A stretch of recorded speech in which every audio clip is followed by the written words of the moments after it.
Aircraft carriers have been the centerpiece of American military might overseas since the conflict in the Pacific during World War II. In 1942, the Battle of Midway was fought between the United States and Imperial Japan. The trap is sprung. Heavy flames roar from the decks of our carriers. Army bombers scream. Thunder destruction over a 300-mile battle area. In a devastating attack, U.S. naval aircraft launched an assault, sinking 3 Japanese carriers within minutes, and a 4th later that day, turning the tide of the Pacific War. Today, aircraft carriers are central to U.S. global military strategy.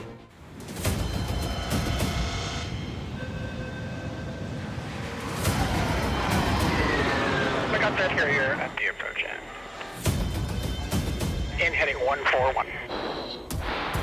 The difference between the United States Navy is that we need all our pilots to land on an aircraft carrier. That's what makes us special. Clear to land, I'll call you down. Landing on the ship is one of the most challenging things that we do. The margin of error is incredibly small. If you get low, you run the risk of hitting the back of the ship, killing yourself and others. We're a little tight. Too high, you're gonna have to come back around and try again. If you don't catch a wire, you're gonna find yourself going underneath the ship. Focus extended. By the time you can see the aircraft carrier, it's terrifying. More power in the middle. Hold it there. Do not get low into the ramp. You're absolutely stressed to the max. You try to take a couple deep breaths. Cover your ears, it's gonna get loud.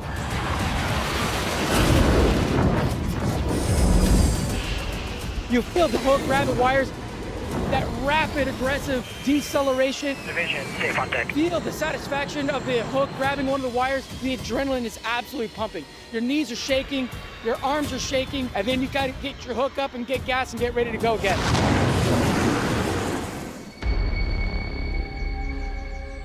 Due to the extreme dangers of landing on a carrier at sea, students train on a landing strip at Meridian.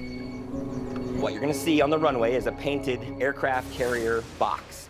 It's the landing area that the aircraft carrier has on it. So the aircraft carrier landing area is small. We drive that nose-up position, drive it aggressively until we crash on deck. So we have to practice landing in that particular violent manner in order to get aboard the aircraft carrier. The reason we do that is because you've got to put the hook in a certain part of that landing area in order to catch a wire. As well as landing, pilots must be ready to take off, because if they miss a wire, there's less than 500 feet of runway to get airborne again. Clear to land, I'll call you down. To mirror the conditions of carrier landings, students have been learning a maneuver called touch and go, Keep working it in. where they accelerate after touching down to immediately take off again, mimicking the procedure should they miss the wire on the ship. Trying to learn how to land on the carrier.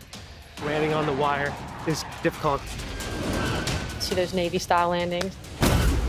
Really like smack it in. Navy lands on postage stamps. Call point. Welcome to the pattern, Charlie.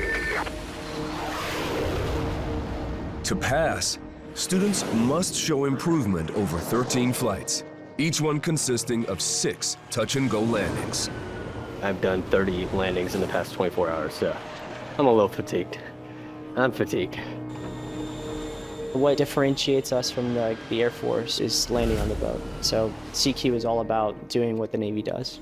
Any student unable to prove they can master field carrier landings cannot become a fighter pilot for the U.S. Navy. 2 flights left. 2 flights left. Don't up.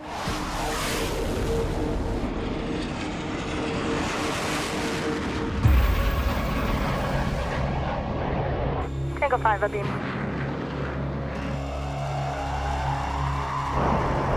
Rep 148 McCain, so right the lineup. Scrutinizing each touch and go are landing signal officers Commander Paulson and Lieutenant McGriff. At the field, we're teaching the students how to successfully fly the ball and land on the carrier. We have this thing called the eye flaws, some green lights that go across the middle. Those are called the datums. The green lights represent the point on the ground for you to actually touch down.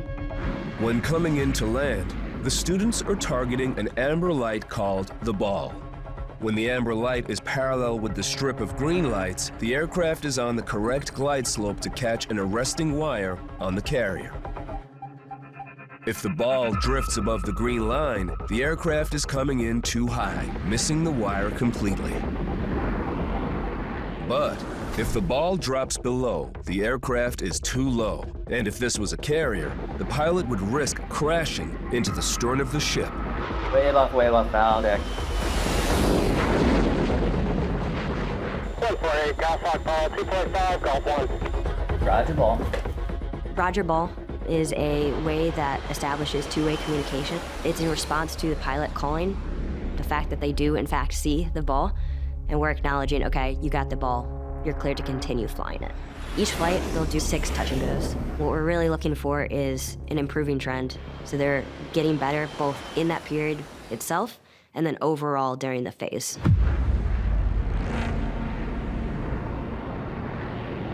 Tower 135 off the right to the left. Copy, 147, thanks. Carissa is lining up for her first of 6 touch and goes. Since the start of her carrier landing training, she's been struggling with the same issue. Right the lineup. Roger, sir. For Carissa, oftentimes her power corrections are too erratic. Her height above the target for touchdown has been too high or too low. Unfortunately, the reality is it's very hard to get over that hurdle. Roger ball. Keep your turn in at 90.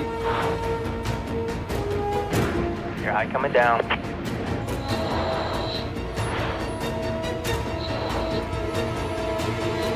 You're high.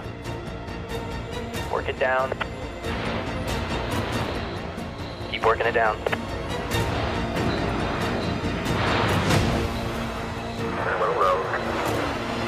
You're low. Power. Way left, bow deck.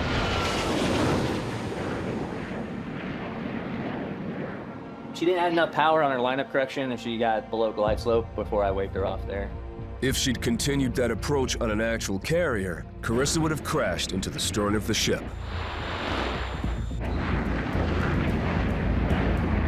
Clerk 135, turn down 1. Clerk 135, turning down 1. So far, Steph has been a standout performer on the course. My head's so in the game. I love to push myself. That's Paris. You're only as good as your last landing. You always wonder if you can do it. See us working around the runway. 148, golf hawk ball, 2.3, tango 3. Roger ball. I arrive to a good start and then beginning a steady descent, hopefully down to the touchdown point. You're high. It's difficult. Keep working it down. It's not so much yanking and banking. You're on glide slope. It's a lot more finesse.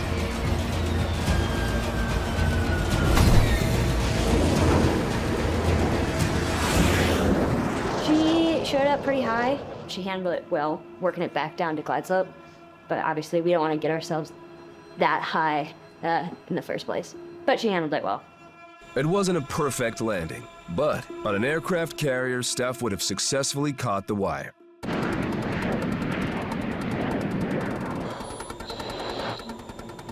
Carissa fails the next 4 attempts.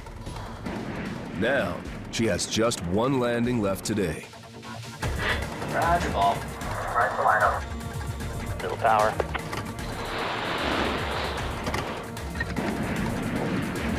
Up it down.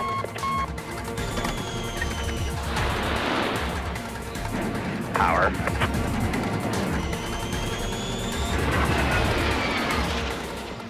You're high. You're high. You're high. Way left, bow deck. Really didn't like that ball, so. Yep.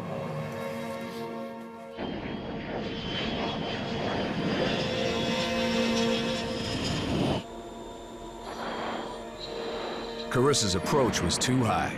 She's failed her final attempt of the day.